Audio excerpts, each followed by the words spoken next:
মামা ওই দেন কতগুলো চিপ ঝুলে রয়েছে কিন্তু মারতেই পারবে না তো কি কর আবার ক আরে বেটা ওই যে কতগুলো চিপ ঝুলে আরে বেটা জোরে ক আরে বেটা ওই যে কতগুলো চিপ ঝুলে রয়েছে ওটা কিন্তু আমি মারতে হইব চল চল চল এখন চল মামা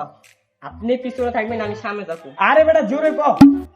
আপনি পিছনে থাকবেন আর আমি সামনে থাইকা আস্তে উপরে ছিড়া কাইতে আসুন ঠিক আছে দুটা লবি কিন্তু আচ্ছা আচ্ছা দুইটা ভাই কি লাগবে হাতাইতেছেন কে? ওই ভাই দেখতেছি কি খামো দাদা নিবা ওই বেটা চিরস না কে বেটা কথা কইতাছিস কে চির? अबे साले বইরা লাগাইছি চুরি করতে ওই বেটা চুরি কর আর কি করব আমি দেউম না তুই চুরি কর ওই মিয়া আরে ছাড়েন মিয়া বলে তুমি চুরি করতে গেছে আর কিছু করছে মিয়া আরে ছাড়েন ধরা গাইছ থাক জায়গা ওই ভাই আরে চিনি না ভাই চিনি